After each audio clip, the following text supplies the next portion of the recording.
যদি ডিমের রাজা এটা হইতো তাহলে কোম্পানিরা লেয়ার না পাইলে এটাই ভালো হইলে একদম সহজ কথা করে দিলাম। ঠিক আছে প্রিয় ভাই, একটা সময় আপনি মিশরীয় ফার্মি মুরগি পালন করতে তেমন উৎসাহিত করেন নাই, কিন্তু এখন আপনি নিজেই মিশরীয় ফার্মি মুরগি পালন করতেছেন। ভাই আমার অবস্থান আগেরটাই আছে। আমি আপনাদেরকে এখনও বলবো বাণিজ্যিকভাবে ফার্মি মুরগি করবেন না। বাণিজ্যিক খামার করার জন্য ফার্মি মুরগিটা উপযুক্ত না, এটা আপনারা মনে রাখবেন। আপনারা সব জিনিস দেওয়া বাণিজ্যিক খামার করতেন না। ফার্মি মুরগি দেওয়া বাণিজ্যিক খামার করতেন না।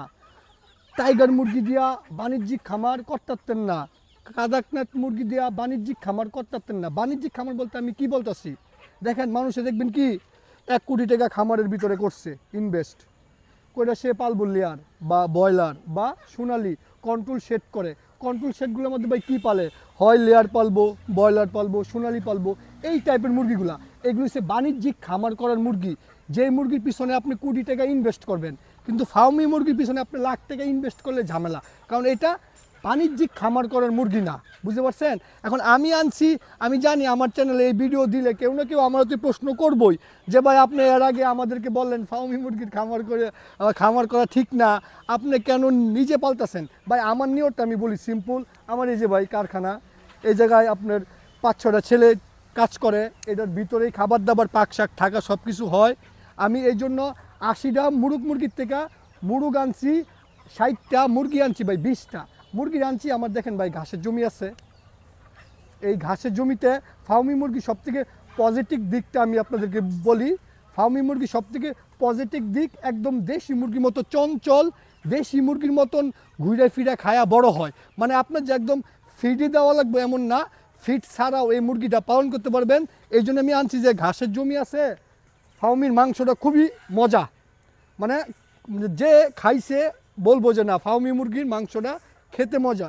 আমি ভাই খাবো, আমার লোকজন খাবে। এটা সেকেন্ড হচ্ছে মুরগি আছে 10-12টা মুরগি আমি ভাই থয়ে দেবো। এরাও সারাদিন দেশি মুরগির মতো এই দিক দিয়ে ঘুরবো, টুকটাক ঘাস খাইবো, আমি একবেলা একটু ফিট দিবো, টুকটাক ডিম পারবো, তাতেই আমি খুশি। এই নিয়তে আমি আনছি। কিন্তু আমি যদি এখন 100-500 মুরগি করে যদি আমি ছেড়ে দেই তাহলে কিন্তু আমার লস হয়ে যাবো। কারণ আমি যে সময় 500 মুরগি পালমু, ওটা কি বাণিজ্যিক খামার। বাণিজ্যিক খামারের প্রধান শর্ত কি, প্রোডাকশন বের করা লাগবে বেশি পরিমাণ। যত অধিক প্রোডাকশন বের করা যায়, অধিক প্রোডাকশন বের করতে গেলে আমার এটা ফিট খাওয়ান লাগবো, ঘরে আটকান লাগবো। আমি এমন মাঠে ছাড়তাম না, মাঠে ছাড়লে তার ডিমের প্রোডাকশন কমে যাবে। ঠিক আছে, তো আমার আটকায় পালতে গেলে এটার খরচ বেশি। তো এটা এই জন্য আটকায় পালা আমার পক্ষে সম্ভব না। আমি যদি আটকায় পালিও আমার লস হবে। আমি আমার জায়গা আছে দেশি মুরগির মতো, একদম সেম টু সেম। ফার্মির সব থেকে পজিটিভ দিকটা হইছে দেশি মুরগির মতন এরা একদম ঘুরে ফিরা খায়, ডিম পারে। মা চাচিরা দেশ গ্রামে যেমনে দেশি মুরগিটা পালন করে, সকালে টুকটাক একটু খাওয়ান ছিটিয়ে দিয়ে দিছে, এরা সারাদিন খায়া ঘুরা ফিরা, আবার সন্ধ্যার সময় একটু খাওয়ান দিয়া দেয়, এইটা খায়াই তারা ডিম পারে। এই জন্য আমি ভাই এই অল্প কয়েকটা মুরগি আনছি। এখন আপনি যদি এটা বাণিজ্যিকভাবে করতে চান, এটা ভাই সাকসেস হবে না। আর এটা একদম বাস্তব। আপনি মানে আমার কথাও বিশ্বাস করবেন, আমি তো এত বছর ধরে বলছি যে এটা ফার্মি মুরগি দিয়া ওই ডিমের রাজা ফার্মি, মানুষ বলতে বলতে একদম মানে পচা এলাইছে। আদৌ ডিমের রাজা ভাই ফার্মি না, লেয়ার মুরগি বেশি ডিম পারে। এটা কিছু মানুষ বলতে বলতে এমন পর্যায়ে নিছে, মানুষ মনে করে লেয়ারি ফার্মি বেশি ডিম পারে, কিন্তু এটা বাস্তবতার সাথে ভাই মিল নাই। যাদের মনে করেন যে প্রতিদিন 4টা-5টা ডিমের প্রয়োজন, 4টা-5টা ফার্মি পারলেন, ইটস ওকে। যেই আপনি এটা বড় করে করতে যাবেন তখনই এটা লস প্রজেক্ট হবে। আর এটা একদম বাস্তবতার সাথে মিল আছে। আপনি দেখেন একটু পিছনে গেলে দুনিয়ার ইউটিউবে খালি ফার্মি মুরগির খামার, এই মুহূর্তে দেখবেন 50% নাই হয়ে গেছে গা।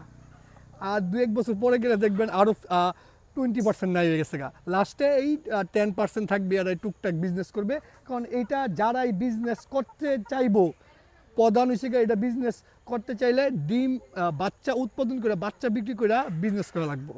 আপনি বাচ্চা উৎপাদন করে বেচবেন, বাংলাদেশে 5,000 খামারি হয়ে গেছে, তাহলে এত বাচ্চা কে কিনবো? আর আপনি যদি ডিম বেচতে যান তখনই এটা ডিমের লস প্রজেক্ট আপনার হবে। ডিম বিক্রি করে লাভ করতে গেলে ওইগুলো লেয়ার মুরগি দেখবেন, বাংলাদেশে হাজার লেয়ার খামার, কোম্পানিরাও লেয়ার মুরগি পালে। যদি ডিমের রাজা এটা হইতো তাহলে কোম্পানিরা লেয়ার না পাইলে এটাই ভালো হইলে একদম সহজ কথা করে দিলাম। ঠিক আছে, তো আমার অবস্থান আগের মতোই আছে। এটা আপনারা বাণিজ্যিকভাবে খামার করবেন না। যাদের 4টা 5টা ডিম প্রয়োজন, জায়গা আছে, ছাইড়া দিলেন, এই সারাদিন ঘাস টুকায় টুকায় খাইলো, খামারে 4টা 5টা ডিম পাইলেন, ইস ওকে, সুন্দর চলতেছে। বেশি করলেই ধরা খাইবেন। তো আশা করি বুঝতে পারছেন। আল্লাহ হাফেজ।